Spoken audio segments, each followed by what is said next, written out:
මට නේහා හම්බෙන්නේ හපුතලේදී. අහම්බෙන් බිස්නස් වැඩකට හම්බුනේ. ඒ දවස්වල නේහාට මිනිහෙක් හිටියා. මිනිහා හෙන දඩාර සයිස් පොරක්. නායට අහන්නේ නැති එකෙක්. අවුල් චරිතයක්. ගමේ එවුනොත් වැඩි කැමැත්තක් නෑ මිනිහට. ඉතින් නේහා වැඩි කාලයක් හිටියේ නෑ මිනිහා එක්ක.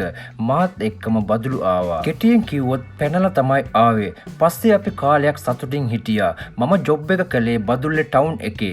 ගෑණි ගෙදර. ඒක අපි කුලියට ගත්ත ගයක්. නේහා ගොඩක් ලස්සනයි. ඒ කියන්නේ තනිකරම ඉටි රූපේ. ඒ නිසා මම පාර එක්කන් ගියත් කට්ටිය බලනවා සෙක්සි ඉතින්. ඕක ඉතින් මටත් ටිකක් ආඩම්බරයි. මොකද ගමටම හිටපු ලස්සනම ගෑණිනේ. ඒ වගේම තමයි ගෑණිගේ වෙච්චුරණ වලට වියදම් එහෙමත් වැඩි මට. ඔහොම ගිහින් තමයි ගෑණි මටත් හොරෙන් ගමේ පොඩි එකෙක් එක්ක මගුල් නටන්න ගත්තේ. ඔය පොඩි එකා මගේ හොඳ ගෝලෙක්.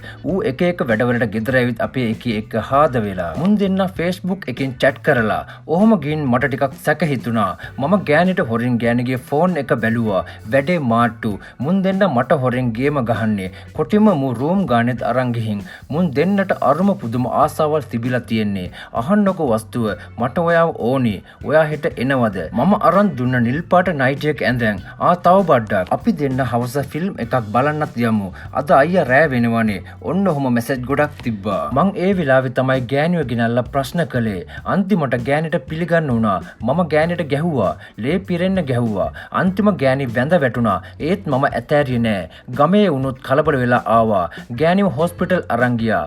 ලොකු අමාරුවක් නෑලු. දතක් කඩලා ගිහිල්ලාලු.